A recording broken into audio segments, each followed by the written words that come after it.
रात को 8 बजे पूरे देश की जनता को संबोधित करके ये आश्वस्त करने का काम किया कि भारत किसी भी मामले में ना झुका है ना झुकेगा, और जो भी चेतावनी हम सब के सामने होगी, जो भी चुनौती होगी, उसका मुंहतोड़ जवाब दिया जाएगा। जो लोग बात करते हैं पानी की, तो उसके लिए भी कहा कि पानी और खून, यानी खून भी आतंकवादी बहाएंगे, उनको हम पानी भी देंगे, ये दोनों चीज़ें एक साथ नहीं हो सकती। दोस्ती की बातचीत तब होगी, मित्रता की बातचीत जब होगी जब आतंकवाद खत्म होगा। यानी टॉक भी होगी लेकिन वो आतंकवाद पर होगी, पीओके पर होगी। यानी पूरी चेतावनी के साथ आदरणीय प्रधानमंत्री ने पूरी दुनिया को संदेश देने का काम किया कि भारत किसी भी मामले में कमजोर नहीं है। भारत अपनी चुनौती का खुद सामना करना जानता है और दुश्मन का मुंहतोड़ जवाब देना जानता है। तो मुझको लगता है कि भरपूर संदेश प्रधानमंत्री जी ने देश को देने का काम किया। देश को पूरा भरोसा है कि वर्तमान में श्री नरेंद्र मोदी जी की सरकार, उनके नेतृत्व में जिस प्रकार से शानदार तरीके से आतंकवाद को चुनौती देने का काम, उनके आतंकवादी अड्डे ध्वस्त करने का काम, आतंकवादियों को मार गिराने का काम और पाकिस्तान की कमर तोड़ने का काम देश की सेनाओं ने किया है, निश्चित रूप से वे अभिनंदन की पात्र हैं। और आदरणीय प्रधानमंत्री नरेंद्र मोदी जी वे भी बधाई के पात्र हैं। सर, ये पाकिस्तान लगातार परमाणु की धमकी देता रहा है कि एटम बम चला देंगे। पीएम ने इस पे भी कहा है कि एटम बम की धमकी नहीं चलेगी। उन्होंने कहा ब्लैकमेलिंग से नहीं चलेगी। कोई परमाणु बम की धमकी देकर के हमको ब्लैकमेल करेगा, हमको धमकाएगा, उन सब चीज़ों का जवाब हमारे पास है। भारत की सामरिक शक्ति, भारत की सैन्य शक्तियाँ भी हर प्रकार से मजबूत हैं।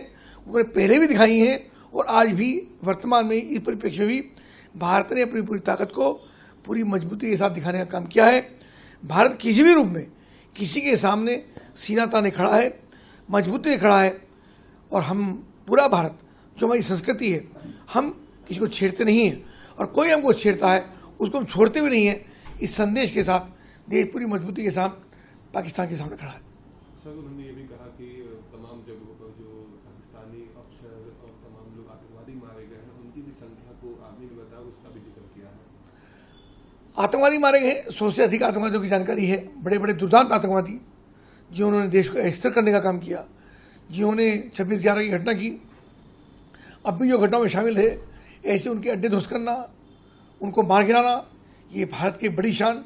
मैं उन 2 बेटियों का भी अभिनंदन करना चाहूँगा, जिन 2 बेटियों ने, जो भारत की बेटियां हैं, उन्होंने जिस प्रकार से ऑपरेशन सिंदूर चला करके अपने सिंदूर की बहनों की रक्षा करने का काम किया, जिनका सिंदूर उठा उनका बदला लेने का काम किया, वे भी पूरे देश की ओर से अभिनंदन की पात्र हैं। सर, ऑपरेशन सिंदूर के सफल होने के बाद से भारतीय जनता पार्टी देश भर में आज से अभियान शुरू कर रही है, तिरंगा यात्रा, जिसमें सभी लोग शामिल हो रहे हैं। देखिए, आज से तिरंगा यात्रा पूरे देश के अंदर है।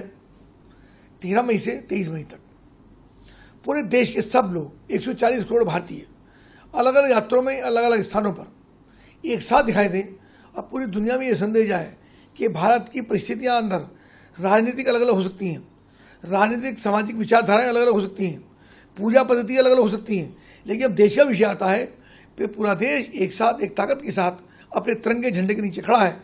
ये तिरंगा यात्रा निकाल करके पूरी दुनिया को ये संदेश देने का काम भारतीय जनता पार्टी कर रही है।